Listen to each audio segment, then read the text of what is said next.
Hello, bienvenidos a American Dream Land Souls. I'm Daniel Ortiz, and today my guest is Mirtha Davalos, the owner of El Bosque Builders LLC. Thank you for joining us, Mirtha. Thank you for having me. Mirtha, I am very excited about having you on the program for a couple of reasons. Number one is you're a very successful Latina in business, but especially because you are a successful Latina in a man's business, in a man-dominated industry, which is a construction industry. You are the owner of El Bosque Builders, which is a building company that builds high-end homes, beautiful high-end homes.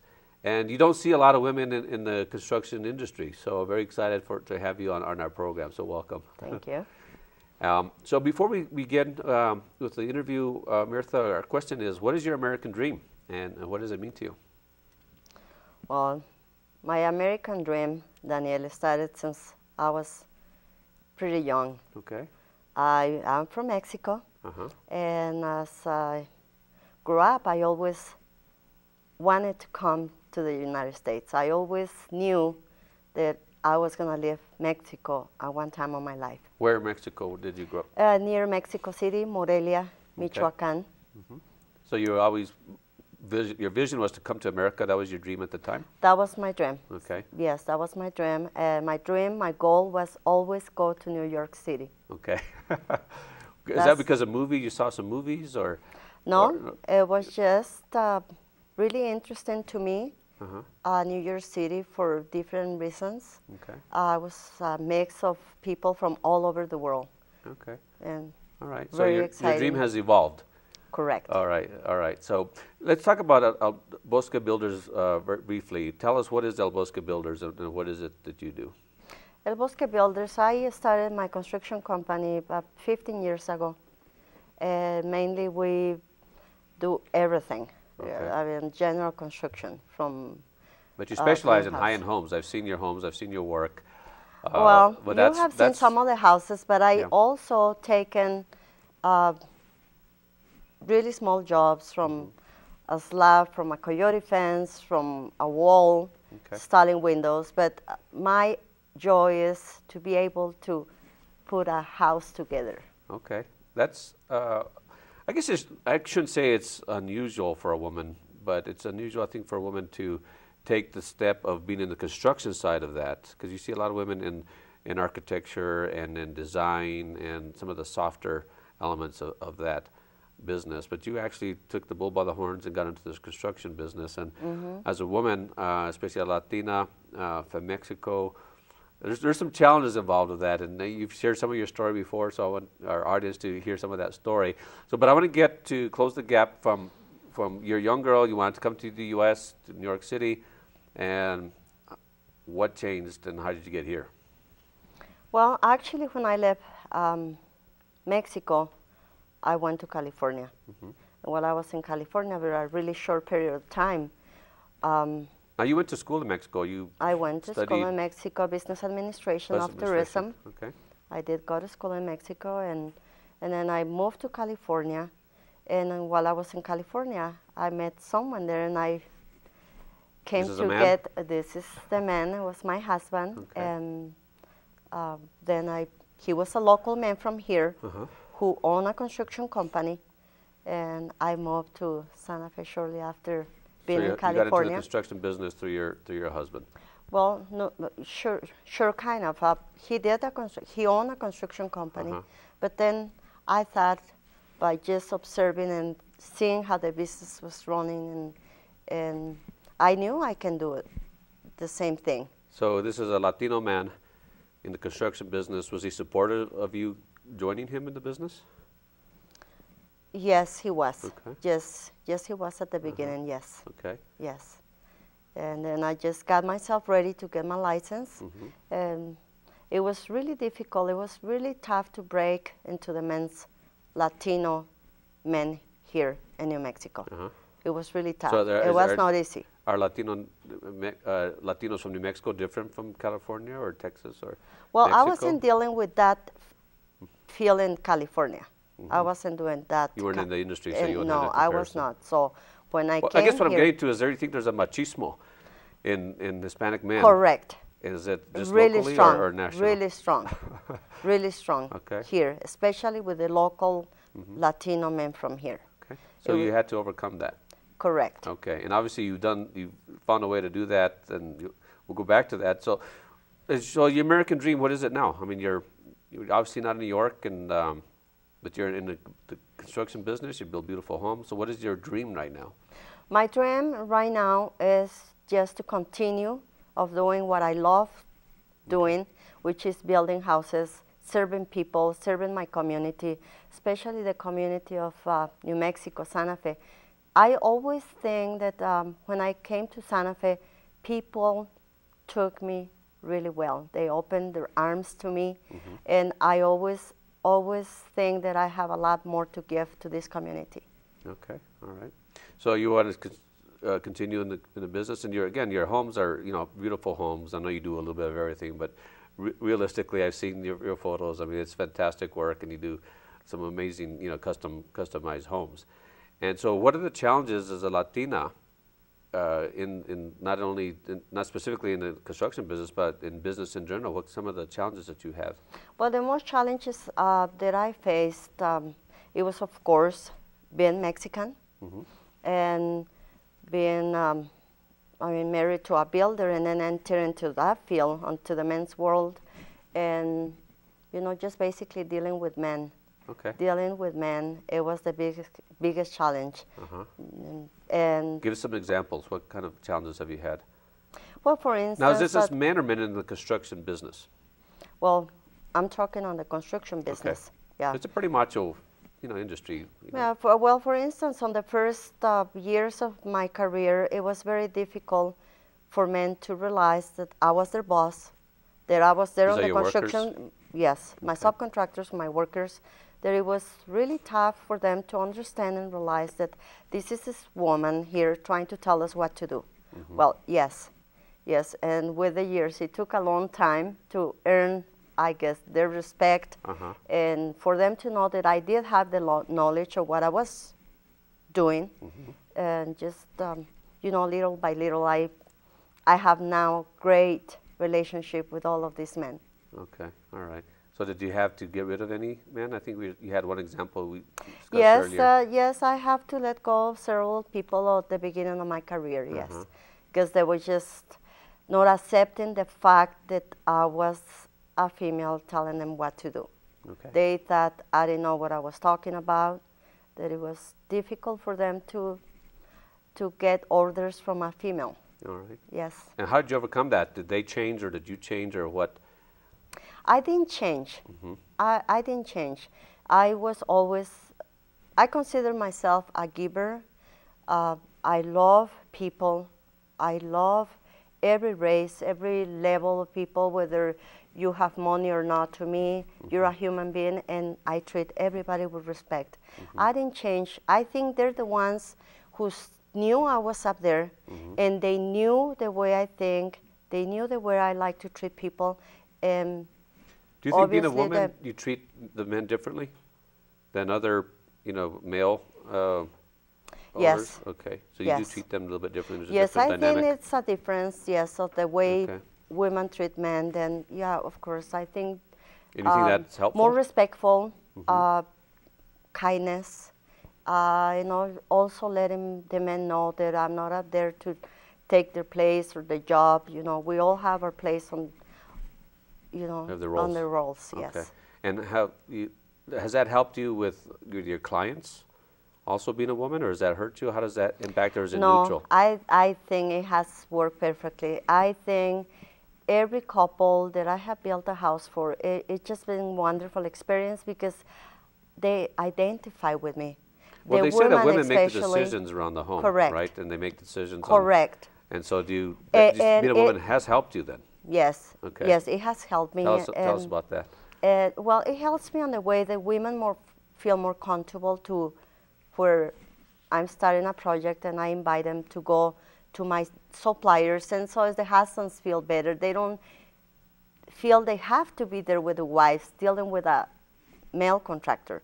Since I'm a female, they feel more comfortable going with me places to look at appliances, light fixtures, tile, just to do through the whole process. I think it has helped me do that. All right, and use it to your advantage, of course. And well, at the end of the day, business is about relationships, isn't it? Doesn't matter if you're in a service business or a construction business. I mean, if you're really good at what you do, it's a people business, right? It's people to people. Correct. And if you know how to deal with people, and you have obviously have done very well and been able to relate to people, then it is helpful. Yeah, and not only that, Daniel, but through my years, you know, all of my houses, I don't know if all the builders do the same thing I do, but since I sign a contract with my customers, and if they're going to be in Santa Fe through the process of the construction, I always ask all my customers, all my clients, to be there on the construction site every day if they want to. Because I wanted to feel comfortable. I wanted to see all the material, all the things that are going into their dream home. And that way, when the structures start going up or there is changes, so they want an outlet on the floor, or they want extra wall, so they don't want that wall. I want them to be there so I can make the right changes for them at the right time. Get them happy. So make them happy, and that way they don't have to pay any extras for the changes. Okay. Now, were the seeds of entrepreneurship sown early when you were young? Did you have any businesses when you were young, or do you have any desire to be in business in Mexico? Well, actually, I grew up in a family that owned business in Mexico. You know, at the restaurant businesses. Okay. Growing up, my parents owned a big restaurant on Morelia. Okay. And then my mother ended up by herself with 9 kids. And so she opened up her own restaurant. So your mother was an entrepreneur? My mother wasn't, yes, and really hardworking woman. So we always, since I remember, since I have memory, we learned to work. Always working. Always working, always helping my mother. Always. We were available for her all the time. So, yes. So your mother kind of planted the seed, and you saw your mother be successful. Correct. And you knew someday you would become successful. Yes, and she worked very hard all her life. And it was not easy with 9 children by herself. I can imagine. And she sent everybody to school. Is that right? Yes, it was wonderful. My life in Mexico was wonderful, yes. Okay. Very good. So, well, you know, that's a strong influence, and I asked our guests what role family plays in your business, because, you know, in Latinos, you know, family is very important, and it usually the family is involved in business in some way, or it affects the business in some way. So what role does family play in your business? Well, the family, it was everything, Daniel. It was everything. I knew that my mother someday was going to need some help. She worked very hard all her life, and I knew by me coming and doing what you call the American dream, I always knew that I was going to be available, and by making my dream come true, I was going to be able to help my family back in Mexico and take care of my mother. Okay. And, you know, that's true. You know, Latinos, our American dream isn't about us. It's about our family. Absolutely. We strive to achieve the American dream, because it impacts a family as a whole. It's like all of us are lifted. Correct. And not only for that, but having my own business and being able to manage people and have my freedom to go and back as I please and go take care of my children myself, and being able to provide a good education for my kids was very important. How many children do you have? I have 3. 3 children, and you've supported them and been able to send them to school? Yes, I did everything, yes, for them, yes. All right, very good, very good. So the American dream is not an easy thing to do. I mean, it's difficult. There's a path, and you took the entrepreneurial path. So what are some of the challenges that you have faced as an entrepreneur specifically? Achieving your dream. You talked about dealing with men. Okay, that's well established. Yeah, but it was just. And we had a recession, you know, a very severe recession, which affected a lot of the construction nationally. Yes, correct. And one of the challenges, you know, it was always scary at some point. You know, building spec houses. You know, when you're putting all this money and you shared a story recently at a meeting we had about a situation with a bank that you had, and we won't mention any names, and how you dealt with your employees. Remember yesterday we were talking about that, and you had to deliver some bad news. And I thought that was very touching, and that's really something I've never heard before, especially in the construction field. So would you share that story? Do you know what I'm talking about, when they cut off the funding? So Yes. tell us that story. Yeah. Well, before we Because enter I into think the it's big a tribute recession, to your character.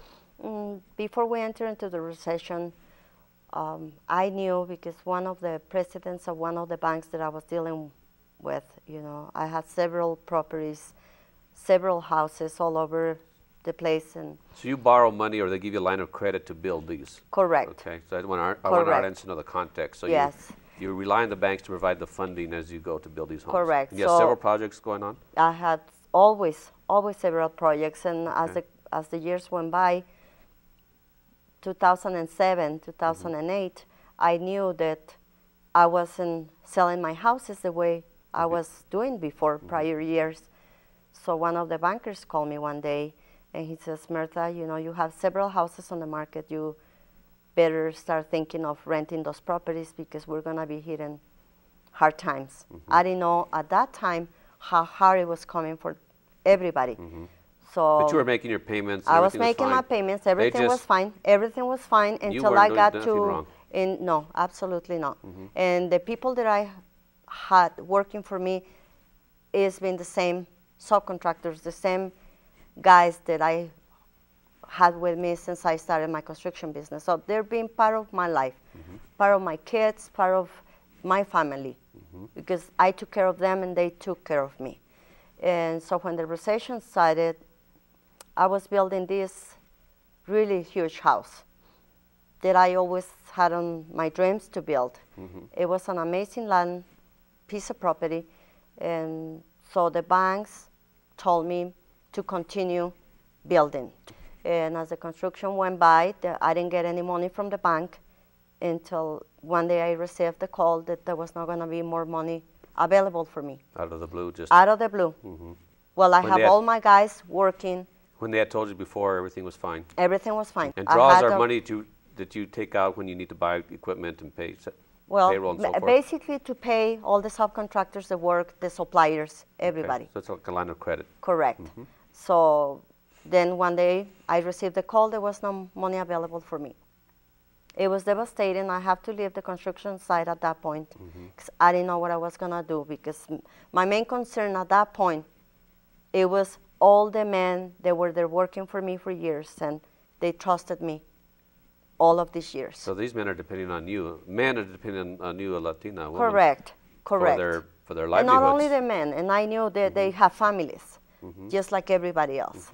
And when they told me the money was not available, it was a big hit. Yes, I can imagine. My heart just got broken. I mean, completely. I didn't know what I was going to do. So I took a day off, and I was just thinking what I was going to do. So the next day, I got all my guys to go on a meeting, all of them, and I just explained the situation to them. So my advice to my guys was to go put a lien against me, because at Now, that is that time, something a general contractors do? I don't have no idea, Daniel. I mean, I've never heard of that. Well, that was what You came to my advise them heart, to put a... because I wanted to Now, for them explain to to our get audience their money. what does that mean?